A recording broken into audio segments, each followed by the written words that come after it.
We're here in the Deviant historian's basement. A little spooky down here. Dungeon almost. Yeah.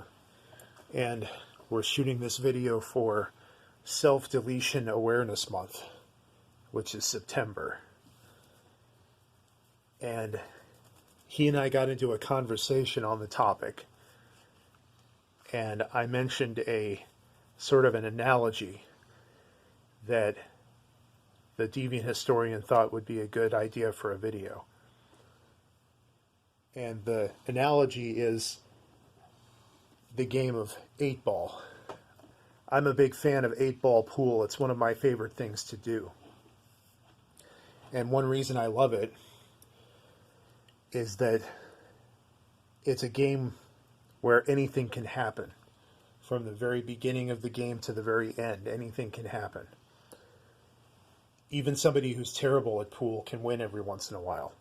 And even somebody who's amazing at pool can lose every once in a while. And that's very much like life. When you play pool, you want to stick it until the very end. Because if you don't, if you forfeit too early, you immediately lose. Whereas if you had held out and waited until the very end, you could have won. As you can see here, we have the 8-ball, we have the cue ball. This represents the end of the game. A lot of people would look at this, and if it wasn't their shot, if it was their opponent's shot, they would say, well, I'm finished, I might as well forfeit. Especially if you're playing online. That's mainly where I see this, is when I'm playing online pool. And you see somebody, you're about to make the last shot, and then the little notice pops up on the screen saying so-and-so, your opponent is forfeited.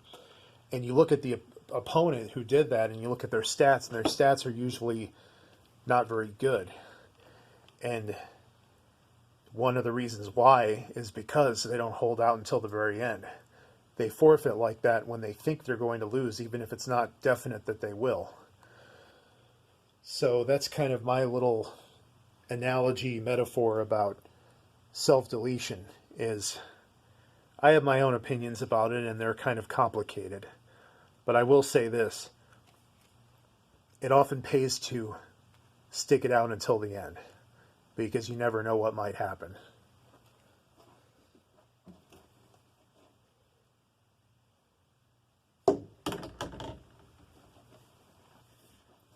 You win.